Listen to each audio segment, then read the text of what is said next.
And we've had medical people, spiritual people throughout our history try to determine what alcoholism is. There was a doctor named Dr. Trotter that lived in England a long time ago. And he said that I believe alcoholism is an illness. But he couldn't explain what it was, therefore they didn't have an answer for it. We'll try. There was a doctor that lived here in the United States named Dr. Benjamin Rush. He's one of the signers of the Declaration of Independence. He wrote a paper on alcoholism, described the alcoholic. And he said he felt it was an illness too. But he couldn't name what it was, he couldn't determine it, so he had no solution. It's only in this century that we have been able to find out what alcoholism is. And then once we found out what it is, then we could find a solution to it. You know, I don't think we alcoholics today who are in AA realize how lucky we really are to be living in the period of time when we found out what alcoholism is and we found out the solution to it. And as I look at our history, which we're going to be doing a lot of this weekend, I'm convinced in my mind that God got tired of seeing people like us die from alcoholism. And He took various different people from around the world and gave us these pieces of information that allows us to recover from that condition today. And I think one of the first persons that He used was this little doctor called Dr. Silkworth. When Dr. Silkworth was in medical school, he became very interested in we alcoholics. But when he got out of medical school, he learned, like most doctors did, it was very difficult to make a living working with alcoholics. Most doctors do not like to work with alcoholics. They said then and they say today that an alcoholic will not tell you the truth. That's certainly true, isn't it? And they said they will not do what we tell them to do. And that's certainly true, isn't it? But they said the main reason we don't want to work with them is they won't pay their bills. So Dr. Silkworth, in order to find a way to make a living, had to go off into another field, but always interested in we alcoholics. And he became very successful in his field. But in the late 1930s or 1920s, we had, of course, the great stock market crash. And Silky had everything he owned invested in the stock market. And he lost it just like everybody else did. Lost the good job he had. And he had to find a job somewhere. And Charlie Towns from the Towns Hospital, who Silky had met before through his interest in alcoholics, offered him a job. And said, why don't you come to work here and I'll pay you $30 a week in room and board. And you can help me in working with other alcoholics or working with alcoholics. So Silky went to work in the town hospital in 1930. And he began to work with people like us, and he began to see us come into the hospital. Terrible, terrible physical and mental condition. And he began to withdraw us from alcohol, build the body up, and etc. And 30, 60, 90 days later, he would see us leave the hospital in reasonably good shape. And then a month or two or three or four later, he'd see us come back in worse shape than we were before. Continually going in and out, in and out, in and out, in and out. He also noticed some people that he worked with who drank like we drank, but did not go in and out and in and out and in and out. He also noticed other people who drank moderately and safely. And he began to say there's something different about these alcoholics. There's something different about the body. Apparently alcohol does something to them that it doesn't do to normal people. And he began to develop this little idea that when you put alcohol in your body, it produces an actual physical craving that makes it impossible for us to stop drinking. But he also said even in those days, that's not the real problem with the alcoholic. He said the real problem is that the alcoholic cannot keep from drinking. He said people who are heavy drinkers, people who are moderate drinkers, if they want to quit drinking, they just quit, and it doesn't bother them at all. But he said it seems as though the alcoholic, after they quit, the mind begins to play tricks on them and begins to think about one or two drinks and how it makes them feel. And he said that idea becomes so powerful that it overcomes the idea that they can't drink, and they take a drink and end up drunk every time. He said, now, if you can't drink safely, and if you can't keep from drinking, then you're powerless over alcohol. Now, we don't know whether Bill Wilson's the first one he told that to or not, but we know Bill is probably the first one to act on that information. Then after Bill got sober, and after Dr. Bob got sober, and after Bill Dodson got sober, and after the first 40 got sober, based on that information, and decided to write the book, they went to see Dr. Silkworth and said, well, you let us put that information in the book so that other alcoholics can see what their problem is too. And they said, will you write some of it for us? And the doctor said, yeah, you can use it, and I'll write some of it under one condition, that we will call it the doctor's opinion. He said, I can't prove it.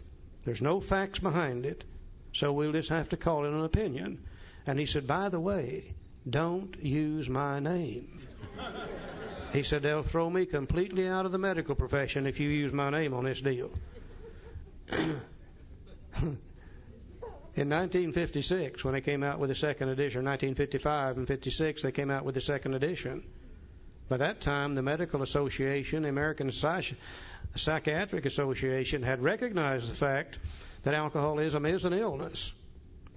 And Dr. Silkworth said in the second edition, you can put my name in it now.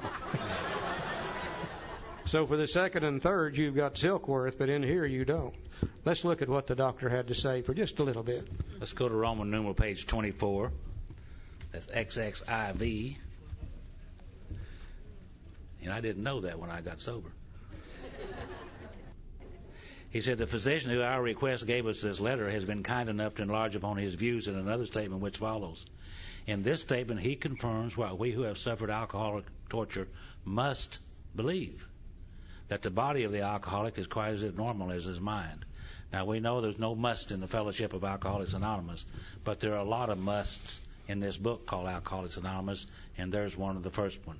We must believe that the body is of the alcoholic is quite as abnormal as the mind.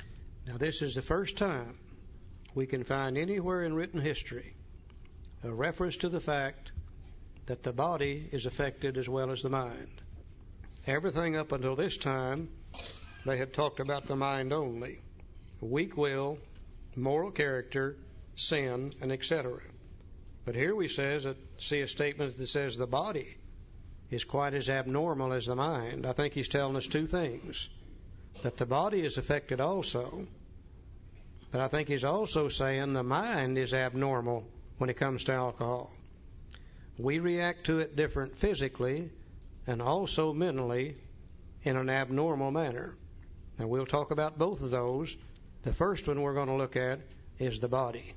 He said, it did not satisfy us to be told that we could not control our drinking just because we were maladjusted to life, that we were in full flight from reality, or were outright mental defectives. Now, these things were true to some extent. In fact, to a considerable extent with some of us. You betcha. But we're sure that our bodies were sickened as well. In our belief, any picture of the alcoholic which leaves out this physical factor is incomplete. The doctor's theory that we have an allergy to alcohol interests us. As laymen, our opinions to its soundness may, of course, mean little. But as ex-problem drinkers, we can say this explanation makes good sense. It explains many things for which we cannot otherwise account.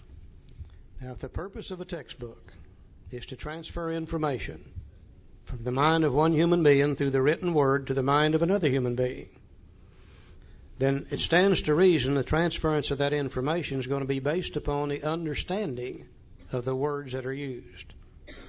If the writer of the book uses a certain word and understands it this way, the reader of the book reads that word and understands it this way, a different understanding, then the information that comes through is going to be garbled and incomplete information. And there seems to be a few key words in the big book that many of us have had difficulty with. And I think the first word we've had a real problem with is this word allergy. You know, most of us when we come here, we assume already we know what an allergy is. I know I did. And I knew if you were allergic to something and you got around it or you ate it or you drank it or something like that, that there would be some physical manifestation or indicator of that allergy. For instance, if you eat strawberries and you're allergic to them, you'll break out in a rash, the rash being the manifestation of that allergy.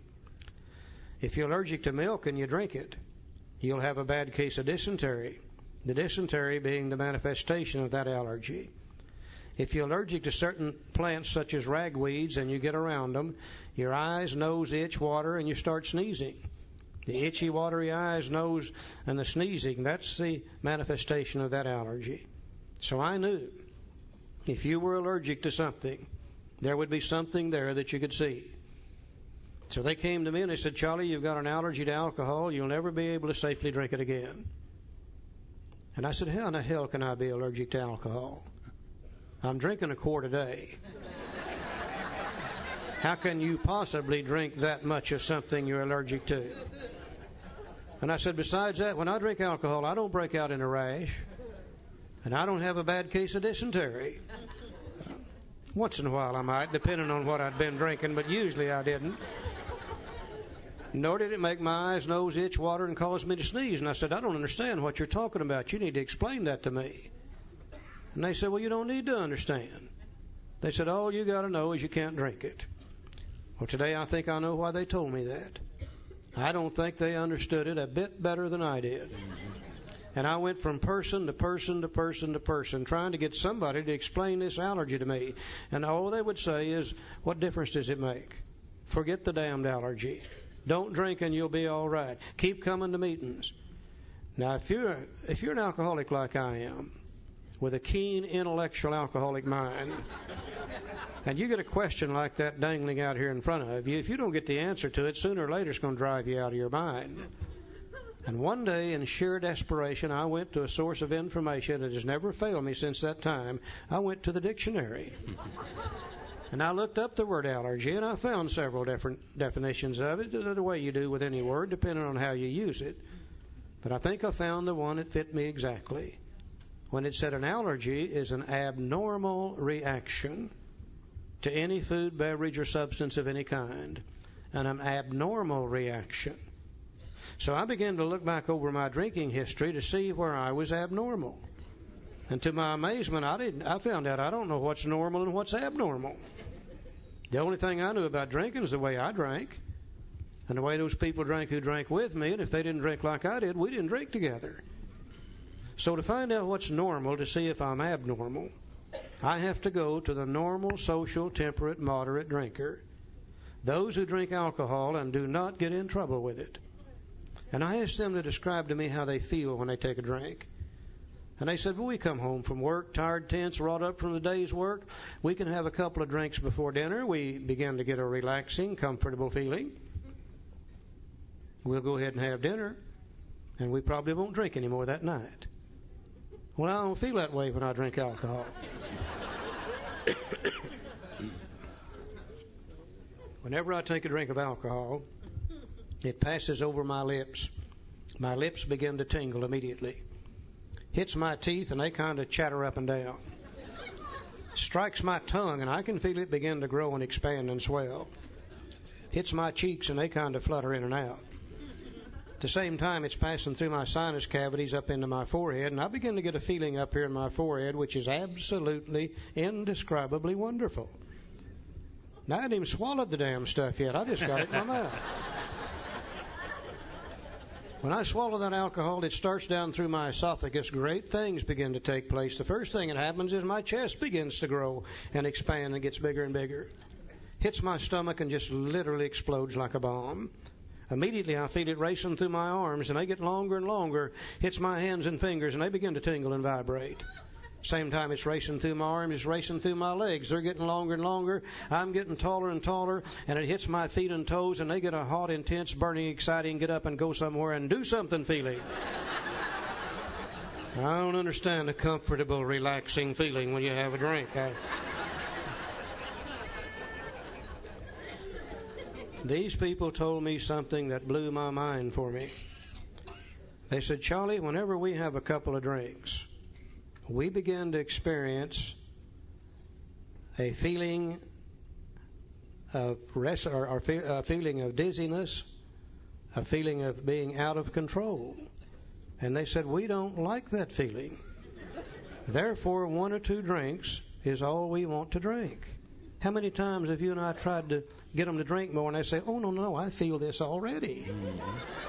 Or, no, this is making me dizzy. I don't want any more. Well, today I realize that's the normal reaction to alcohol. You see, for most people, when they put alcohol in the system, it hits the stomach, it immediately goes into the bloodstream, immediately goes to the brain. And for a normal drinker, it acts as a downer. It's a sedative. It is supposed to give them a slightly tipsy, out-of-control feeling. Now, when it goes into my stomach, into my bloodstream, into my brain, instead of me getting a slightly tipsy, out-of-control feeling, alcohol for me acts as an upper. It's a stimulant. And my brain gets a very exciting, in-control feeling. They have 2 drinks and they want to go to bed. I have 2 drinks and by God, I want to go to town immediately. So I react to it differently mentally. And another thing they told me is that when we have a couple of drinks, not only we get a slightly tipsy, out-of-control feeling, they said we begin to experience a feeling of nausea. And they said we don't like that feeling. And therefore 1 or 2 drinks is all we want to take. How many times have you tried to get them to drink more and they say, "Oh, no, this is making me sick. I don't want any more of it." That's the normal reaction to alcohol. Alcohol is a toxic substance, a destroyer of human tissue. When you put it in your body, your mind and your body is supposed to react to it with nausea and say, "Puke it up and get it out of here." When I put it in my body, instead of my body experience a feeling of nausea, my body experiences an actual physical craving which demands more of the same. Their body said, "Puke it up." Mine said, "Put some more in here." So not only do I react to it differently mentally, but I also react to it differently physically. Now, the only difference between normal and abnormal is what do the majority of the people do. If the majority, 9 out of 10, react that way, 1 out of 10 reacts the way I do, then my reaction is considered to be abnormal. Therefore, I'm considered to be allergic to alcohol. You can't see it. You can only feel it. And only alcoholics feel it. You see, I kept looking for the rash. I kept looking for the dysentery. No, you don't see our allergy. You feel it. And only we alcoholics feel it. Joe? Charles said you get in trouble going to town. You know, that's the trouble with trouble. It always starts off with fun, isn't it? How many of you ever went out to get drunk and to get into trouble? Now, we'll go out and, get drunk and have a little fun. And that's the trouble with trouble. It always starts out as fun. And at least that's the way it did with me. So go ahead. I just love to watch normal, social, temperate, moderate drinkers. Fascinating to watch them. I saw one on the airplane yesterday. Yeah, he ordered a drink, got him a mixer with it, and he put his mixer in this glass with ice in it, poured his little bottle in there, and they buy a little bitty bottle on airplanes. I think it cost them $4 today, and hell, there's not a drink in that bottle, period, but anyhow, that's what they get. And he poured it in there, and then he took a little stick, and he went through a stirring ceremony. I don't know much about stirring when it comes to drinking, but he stirred and he stirred and he stirred. And after a while, he laid his little stick down. And you know what he did then? He picked up his magazine and started reading his damn magazine. I'm sitting there watching him saying, "Drink the damn stuff. What the hell did you get it for?" That's what we call alcohol abuse. Now, that may be normal, but I call that sick to drink like that. So I think I'll read this again. It said the doctor's theory they have an allergy to alcohol interests us. As laymen, our opinions to its soundness may, of course, mean little. But as ex-problem drinkers, we can say that the explanation makes good sense. It explains many things for which we cannot otherwise account. And the explanation of this explains many things which I couldn't otherwise account. It explained to me why I would go down by the bar with every intention of having 2. The next thing I know, it's midnight or 1 or 2 or 3 o'clock in the morning or the next day or the next week, and I wonder, well, what in the hell happened? I just went down there to drink 2. Well, this idea about this allergy to alcohol interested me. It explained many things which I couldn't otherwise account. Now let's go to Roman numeral page 26. A good textbook will never tell you anything. But what it doesn't give you more information to back it up. He's talked here about the allergy. Now let's go over to Roman numeral 6, first paragraph. Let's expand on that just a little bit. He said, we believe, and so suggested a few years ago, that the action of alcohol on these chronic alcoholics is a manifestation of an allergy. I used to hate that word. They called me chronic alcoholic. I hated it. Don't particularly like it today. But I found out, too, that chronic just means something that you do over and over and over. So, therefore, I was a chronic drinker or a chronic alcoholic. And it is a manifestation of an allergy. And that the phenomenon of craving is limited to this class and never occurs in the average temperate drinker. These allergic types can never safely use alcohol in any form at all, and once having formed the habit and found they cannot break it, once having lost their self-confidence to reliance upon things human, their problems pile up on them and become astonishingly difficult to solve. You know, this manifestation analogy that Charlie talked about, the phenomenon of craving, after we take the few drinks. We don't have the craving before we take a few drinks. It's only after we take a few drinks that the phenomenon of craving develops, and then we have to have more and more and more. And only alcoholics have that. Non-alcoholics do not crave alcohol after they take a drink. They just don't. They get all they want to drink every time they drink, which is 2 or 3 maybe. And that's all they want, because they don't have this phenomenon of craving that alcoholics have. The action of strawberries on one who's allergic to strawberries is manifested by a rash. The action of milk on one who's allergic to milk is manifested by dysentery. The action of ragweeds on one who is allergic to ragweeds is manifested by itchy, watery eyes, sneezing, and etc. The action of alcohol on one who's allergic to alcohol is manifested by, and he refers to it as the phenomenon of craving. He uses the word phenomenon because he didn't understand it. So what it is, it's manifested by an actual physical craving in the body that demands more of the same after we once started.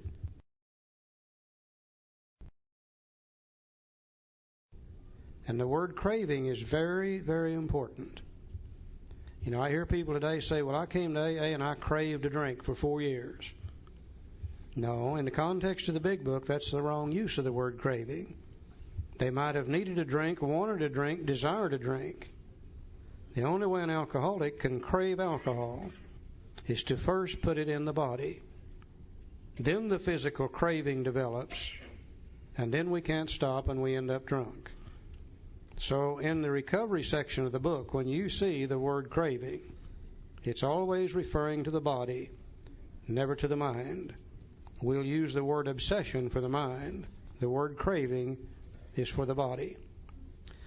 Now, he goes on a little further over on Roman numeral 28, and he talks about 5 different kinds of drinkers.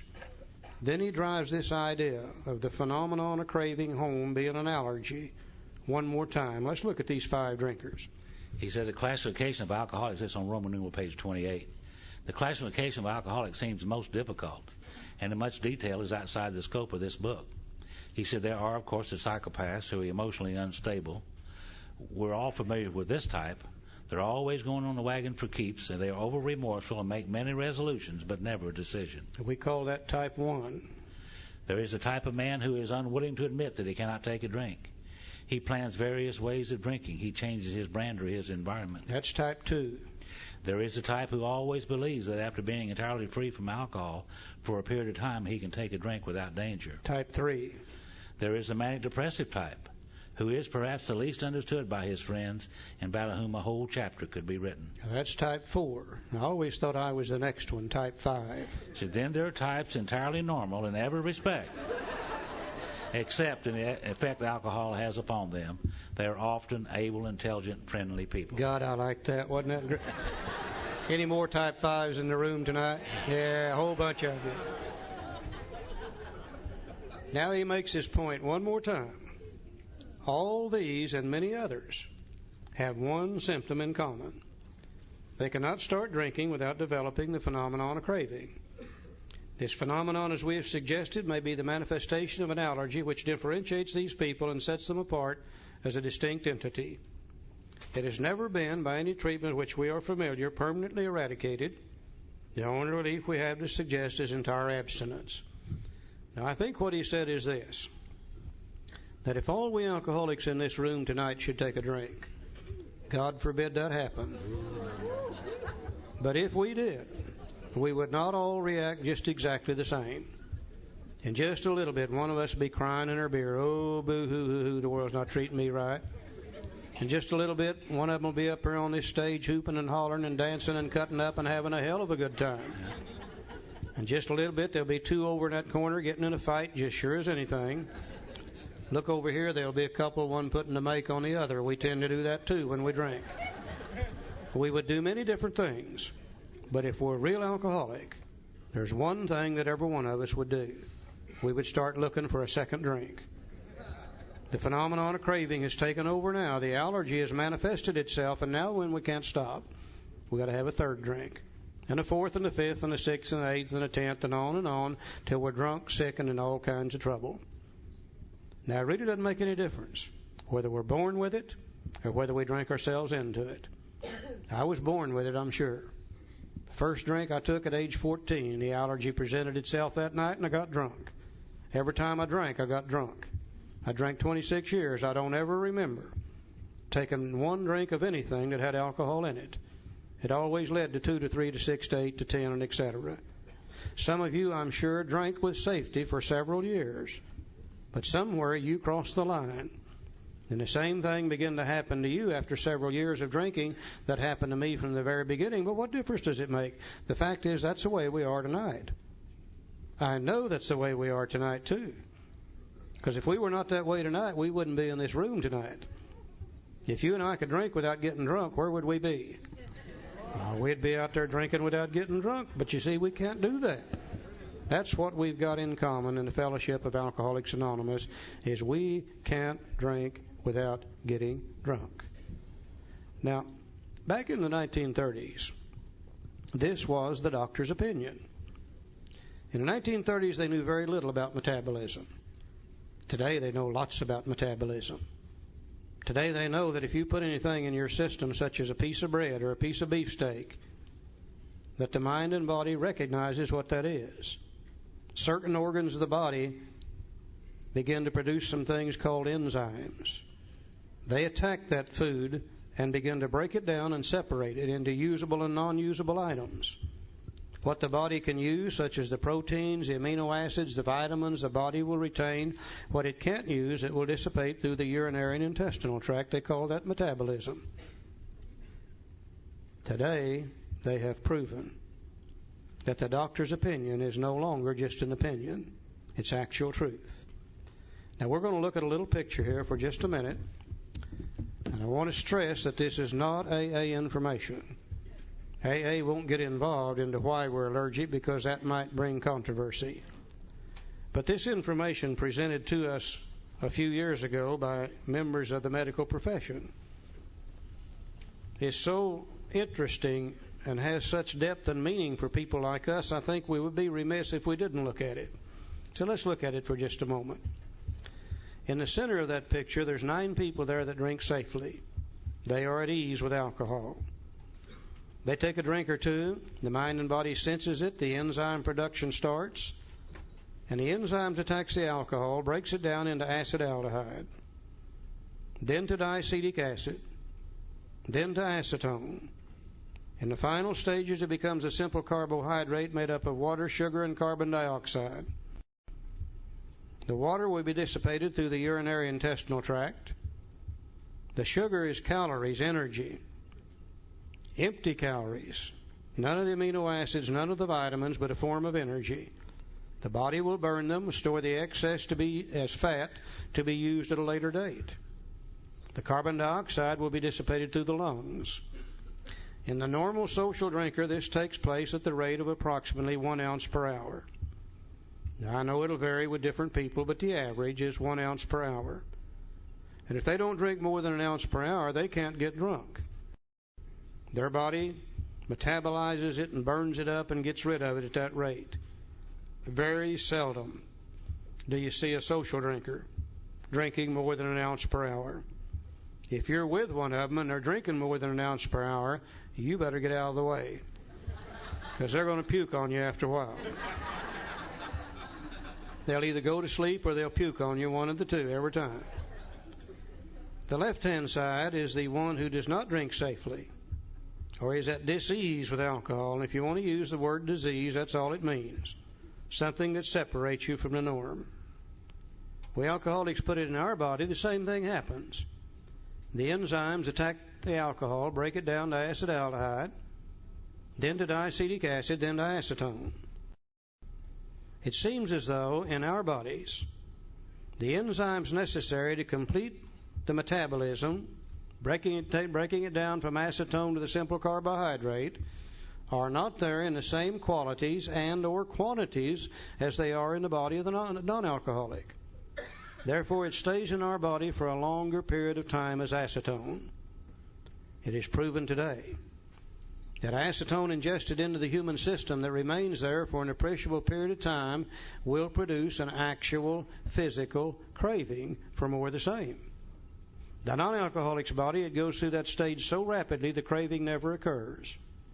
In our body, it stays there long enough, the craving develops, and that demands a second drink. Now just think, you got most of the acetone from the first, now you put that in from the second. The acetone level goes up. And if the acetone is what causes the craving, then the craving becomes harder with the second drink. Now you put in the third. You got most of the first, nearly all the second. Now you put in the acetone from the third, and the craving goes up. And that demands a fourth. You got most of the first, nearly all the second, that from the third. Now you put in the acetone from the fourth, and as the acetone level increases, the craving becomes harder. At midnight, we're laying out in the parking lot. They run over us and broken our leg, and they come running up to us and say, "Can we help you?" And we say, "My God, yes, give me another drink." You see, we're craving it harder at midnight after 30 drinks than we were at 6 in the evening after 2 drinks. That explains to me why I never got enough.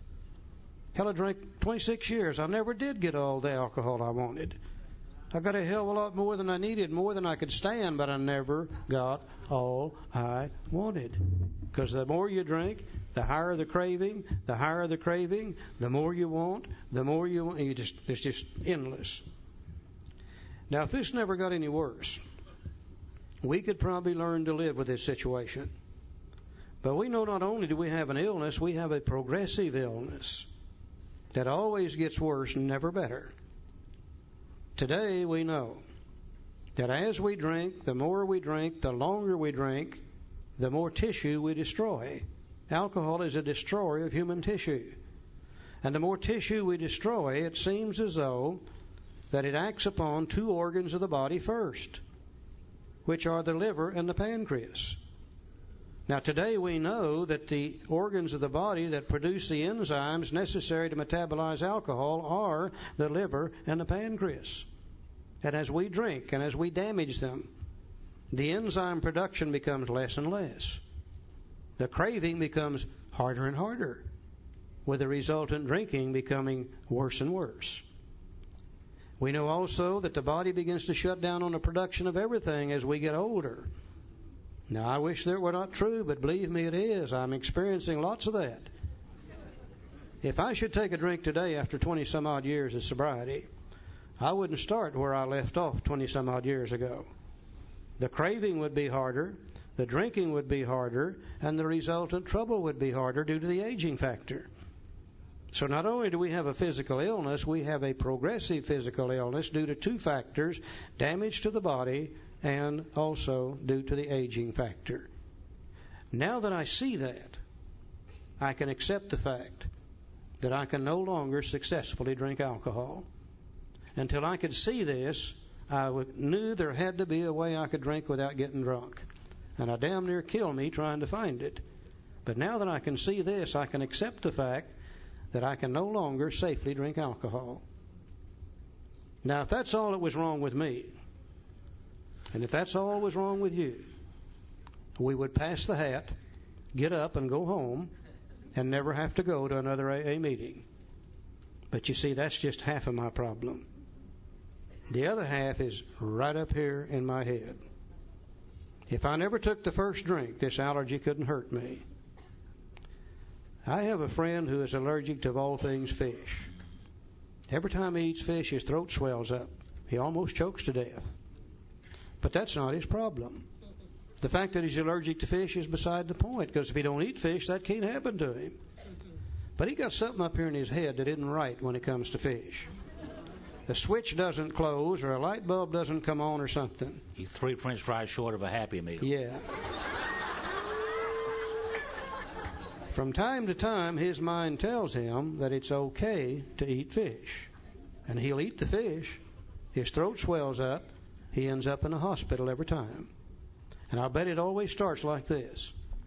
Well, I haven't had any fish in 90 days. Surely I could have one piece of fish. Or it says it's that orange roughy I've been eating. If I'd eaten nothing but halibut, it'd be okay. Or it might even say it's them damn people I've been eating fish with. If I just changed my crowd, whatever the reason, his mind gives him permission to do so. Now, I'm the same way when it comes to alcohol. Left on my own resources, from time to time, my mind tells me it's okay to drink alcohol. Then I take the drink and then the allergy takes over. So the real problem centers in my mind rather than my body. Let's look at the mind for just a few minutes, and then we'll be through for the night. Charlie said the doctor said he has never been by any treatment which we are familiar permanently eradicated. The only relief we have to suggest is the entire abstinence. In other words, if we have an allergy to alcohol and we crave more when we drink, he suggests we don't drink. And that's the end of that. So now we're going to talk about the most dangerous part of the illness. And the most dangerous part of the illness of alcoholism is when we're not drinking. You know why it's the most dangerous part of the illness? Because we're thinking about drinking. So let's move back now to the Roman numeral page 26, and we're going to start talking about the mind, twofold illness. We talked about the physical allergy in great detail. Now we're going to talk about the obsession of the mind. It's in bottom page, Roman numeral page 26. It says men and women drink essentially because they lack the effect produced by alcohol. Now, many alcoholics are highly offended when you say that. They say, no, that's not the reason I drink. They say the reason I drink is because I love the taste of alcohol. I wouldn't argue with them whether they do or not. I love the taste of cold beer. I always have all my life, as far back as I can remember. I also love the taste of Cold Mountain spring water. I never did sit down and drink a case of Cold Mountain spring water.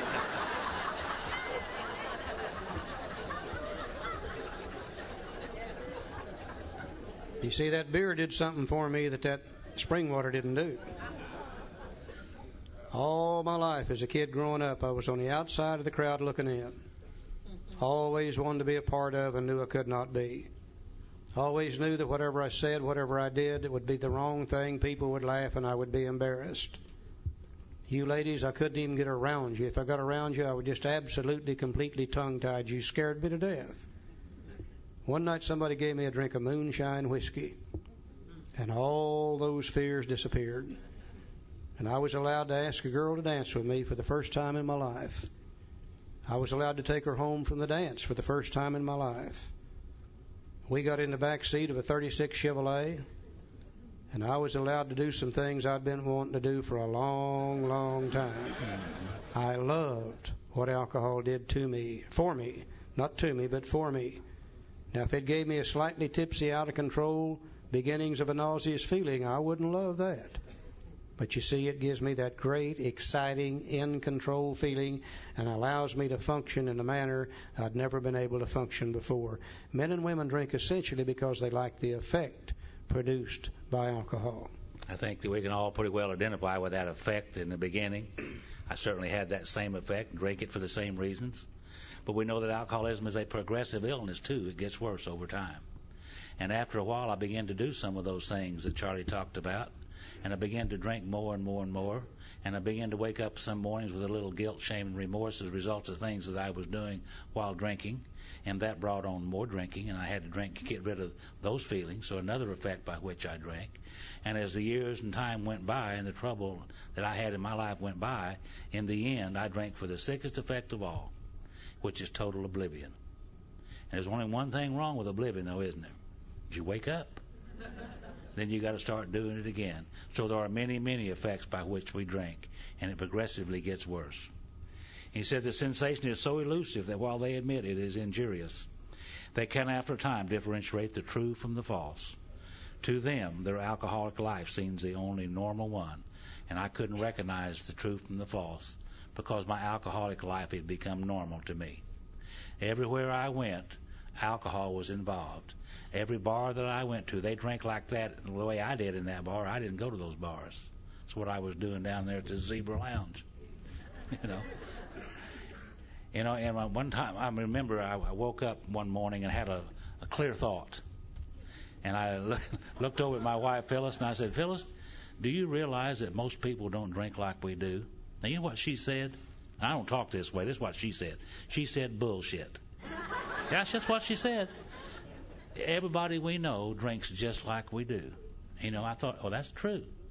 So my alcoholic life had become normal. The abnormal had become normal, and I couldn't hardly tell the true from the false in that light. Now he begins to describe how people like us feel whenever we're sober, in forced periods of sobriety. He said, to them, they are restless, irritable, and discontented. Put a few little words in there, too. Said we're full of guilt, shame, and remorse. And remember, when we first got sober, we were new. They said if we didn't drink, we were going to feel better. Well, you're going to feel better, all right. You're going to feel resentment better. You're going to feel anger better. You're going to feel a lot of things better. Running around, feeling lousy as hell, wanting to feel better, knowing only one way to feel better. We begin to think about what 1 or 2 drinks will do for us. We don't think about what 20 drinks will do, or 30. We think about what 1 or 2 will do for us. So unless they can again experience a sense and ease of comfort, which comes at once by taking a few drinks which they see others taking with impunity. And impunity simply means that those people are drinking and seemingly they don't have any problems. And after they have succumbed to the desire again, as so many do, after we've finally given in and taken a couple of drinks, and then the phenomenal craving develops, they pass through the well-known stages of a spree, emerging remorseful with a firm resolution not to drink again. And how many times have I done that? How many times have you done that? Come off of one of those big drunks and long extended period drunks and promise them and yourself and anybody that will listen, I'll never do it again. I'm through. I promise you, I'm through. And those of you who've made those promises, you know that we were sincere and we meant that. He said this is repeated over and over and over and over. And unless this person can experience an entire psychic change, there's very little hope for his recovery. So he quit talking about the body now. He's talking about the psychic change, the mind. Later on in our book, the psychic change is going to be described as a spiritual experience, a spiritual awakening, a personality change, all 4 words meaning the same thing, a psychic change. There's very little hope for its recovery. So the change is going to have to become here in the mind. Let's look at this picture up here again for just a moment. Over here on this side, we could see that because of the allergy, we can no longer safely drink alcohol. But as we said before, that's not going to bother us if we don't take the first drink. So apparently the problem is going to be over on this side. The real problem centers in the mind, telling us we can drink, rather than in the body that ensures that we can't drink. Well, the doctor told us then, and they tell us today, there's nothing that can be done for that. So the only possible means of recovery would be to find a way to live where our mind don't tell us it's okay to drink. And we're dealing here with our emotions. We're dealing here with the way we think. We're dealing here with the way that we feel whenever we're sober. We are very, very complex human beings. Not only are we complex physically, but we also are complex mentally too. And all people experience emotions. All people experience from time to time anger, resentment, fear, worry, depression, excitement, elation, guilt, remorse. These are all emotions that all human beings have. Now, somewhere back in our lifetime, as we begin to experience those emotions as we grow up, we start seeking a solution to them. And like me, when I was that kid growing up, I was just an emotional basket case. Couldn't hardly function in normal society. Always scared to death, always worried, always angry, always doing things that I shouldn't do and feeling the guilt and the remorse associated with that. Now, I used to think only we alcoholics did that.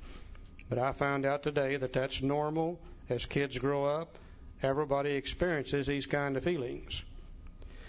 And they start looking for an answer, and many people find it in many different ways. Some people find that when they don't feel good emotionally, that they can go out here and start working. And the excess work seems to make them feel better. Some people find that when they're emotionally fouled up, they can eat certain foods, and that seems to make them feel better. Some people find that when they're emotionally disturbed, that if they can just get really involved deeper and deeper into sexuality, that makes them feel better. And some people find that there's establishments like this building that if you're emotionally disturbed, you can do a little gambling, and that makes you feel better. Now, it doesn't make any difference what you find that makes you feel better. When you find a solution to that emotional problem, your mind has a memory bank. It immediately records the solution. And the reason it does that is the next time you have that emotional problem, you don't have to go looking for a solution. Your mind feeds it back to you. Well, a little gambling made me feel better. Or that food made me feel better. Or that work made me feel better. Whatever. Now, that's called mental addiction. And everybody has that. You know, we become mentally addicted to certain types of automobiles. We become mentally addicted to our hairdressers. We become mentally addicted to certain dishwater products that we use. Dish soap. You know, we've got a problem. We find the answer. The mind records it, feeds it back to us the next time we have the problem. As a kid growing up, I had that emotional problem. And one night somebody gave me that drink of moonshine whiskey. And immediately those problems disappeared. And that great, exciting, in-control feeling came over me. And I was allowed to ask that girl to dance, take her home, and get in the back seat of that 36 Chevrolet. It answered my problem that night. My mind immediately recorded what it did for me. The next time I got into a solution where I didn't feel right, things were not right, my mind said, if you could find a drink, you'd feel better. And I found a drink of whiskey, and God, the magic happened the second time. In other words, alcohol became the solution to my emotional problems. Now, if I had been non-alcoholic and that worked for me, that would have been great. But I also had that physical allergy over there on that side. And when I had the problem and I used the solution, it sure enough made me feel better, but also it triggered the allergy, and I would drink more than I intended to drink, and I would end up drunk. And I would repeat that cycle over and over and over and over and over again. The mind causing me to drink, the allergy causing me to get drunk, the emotions after coming off the drunk to feed the mind caused me to drink. And the drink then would trigger the allergy, and as time went by, it got worse and worse and worse. Because this is a progressive illness, the drinking would become harder and harder, the trouble would become more and more, the restlessness, irritability, guilt, remorse became more and more, the emotions became worse and worse to trigger the idea of taking the first drink. The mind destroying the body and the body destroying the mind. Now, somewhere down the line, I said to myself one day, Charlie, you're going to have to do something about your drinking. Now, I didn't say you're going to quit drinking. I said you're going to have to do something about your drinking. So the first thing we alcoholics do to do something about our drinking is we decide we're going to control our drinking while drinking. Tonight, we're just going to have 2 beers. We're just going to have 2 drinks. go to the liquor store and buy half a pint because nobody can get drunk on a half a pint. And I spent 3 or 4 or 5, 6 years trying to control my drinking while drinking. Anybody in here ever try to control your drinking while drinking? Well, now I can see why that would not work because of the allergy. Now, after 4, 5, 6 years of trying to control my drinking while drinking, I said to myself one day, Charlie, I don't believe you can drink anymore. Took me a long time to realize it. But I said, I don't believe you can drink anymore. So what do we alcoholics do when we finally decide we can't drink anymore? We trot out the most useful tool we have. We put it right there, and it's called willpower. And we say, sick 'em, Will. We're through with that drinking. We'll never take another drink as long as we live. Now, believe me, you people that are non-alcoholic, when we say we're going to quit drinking, that is exactly what we intend to do. You see, we are strong-willed people. We can use our willpower to handle all other problems, and we assume that we can use willpower here, and we really intend to quit drinking. Now, as the days went by, I haven't done anything about my emotions, by the way. I'll just quit drinking. And as the days go by, these emotions begin to build up. The fear, the guilt, the remorse, the shame, the worry, the depression becomes worse and worse. Now, it's not the big things in life that kill us. It's the things that all people have to go through on a daily basis in life. It's getting up every damn morning and going to work. It's a bitching wife. It's a griping husband. It's screaming kids. It's burnt bacon. It's broken shoestrings. It's flat tires. All the things that everybody has to go through, and these emotions start building up. Now, after a while, the mind says, a drink would make you feel better. But remember, I put willpower in here. And willpower said, no, sirree, we're not going to drink. We've quit. And that day we don't drink. The next day the emotions are still here, and they're building up a little higher and a little higher and a little higher. And it said, God, a drink would make me feel good. And the mind said, no, sirree, we've quit drinking. We ain't never going to drink again. The next day, the emotions are still here, and they're building up a little higher and a little higher. And the mind begins to say, well, hell, you've been sober 90 days. You've proven you're not an alcoholic. One drink wouldn't hurt anybody. And the mind said, no, we're not going to do that. We've quit drinking. Hell, we've sworn off we'll never take another drink. The next day, the emotions are still here, and they're building up higher and higher. And the mind said, by golly, anybody who's been sober 92 days owes themselves a drink. And we begin to think about that great, exciting, in-control feeling that comes with 1 or 2 drinks. We begin to think about the sense of ease and comfort, as Dr. Silkworth talks about here. And as we begin to think about what alcohol is going to do for us, it begins to push out the idea of what it does to us. And we begin to forget the jailhouse. We forget the last car wreck. We forget the divorce courts and the hospitalization. And the mind begins to key in on one thing and one thing only, what it's going to do for us. Then when the desire to drink comes, willpower is no longer there. Because you see, the only time willpower is there is when the mind sees something wrong with what it wants to do. And just before we drink, we don't see anything wrong with drinking. Willpower becomes non-existent. We take the drink. We trigger the allergy. We go through the well-known stages of a spree. We emerge remorseful with a firm resolution not to do this again. And we repeat that cycle over and over and over. The mind, the body, destroying the body over here. The mind over here causing us to drink more and more. And if you can't safely drink because of the body, and if you can't quit because of the mind, then you become absolutely powerless over alcohol. And that's our problem. Now, if you're going to solve a problem, you've got to be able to attack it somewhere. I can't attack it over here. Can't do nothing about that. Maybe I can attack it over here. If I could find a way to live where I could be sober and not be restless, irritable, and discontented.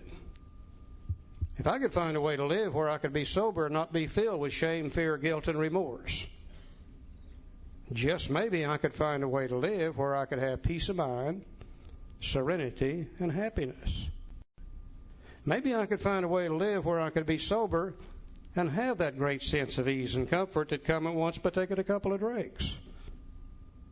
Maybe I could find a way to live where I don't need to take a drink in order to make me feel better.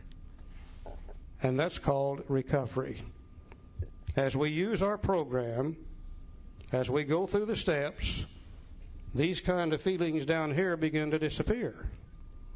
And they begin to be replaced with peace of mind, serenity, and happiness.